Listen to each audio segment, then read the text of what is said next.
Ramadan kali ini Fahmi Bo harus melewatinya tanpa anak-anak dan istri. Sudah 2 tahun, Fahmi Bo memilih keluar dari rumah dan berpisah dengan istri dan anak-anaknya. Fahmi Bo memilih tinggal di kos-kosan. Tidak lagi syuting, Fahmi Bo kini membantu teman dagang pecel lele. Sebelumnya, bintang sinetron tukang ojek pengkolan itu mengakui sulit berkomunikasi dengan anak-anaknya.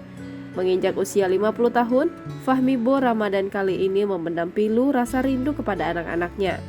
Dari pernikahan dengan sang istri, Fahmi Bo dikaruniai 2 orang anak laki-laki yang kini sudah menginjak usia 23 tahun dan 18 tahun. Fahmi Bo sempat menceritakan bagaimana putra bungsunya tak bisa lagi dia hubungi. Fahmi Bo mencurahkan kesedihannya.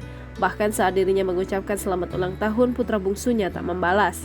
Akan tetapi, Fahmi Bo mengaku masih suka bertemu dengan putra sulungnya. Putra sulungnya beberapa kali datang berkunjung untuk melihat kondisinya. Air mata tak terbendung kerap Fahmi Bo menceritakan tentang anak. Sudah hampir 2 tahun dia tak ada komunikasi dengan istri dan putra bungsunya. Fahmi Bo mengaku tak mengerti apa yang membuat putranya menjauh. Fahmi Bo punya keinginan kembali pulang ke rumah dan kumpul bersama istri dan anak. Akan tetapi dia ragu keberadaannya apa benar-benar masih diinginkan atau tidak.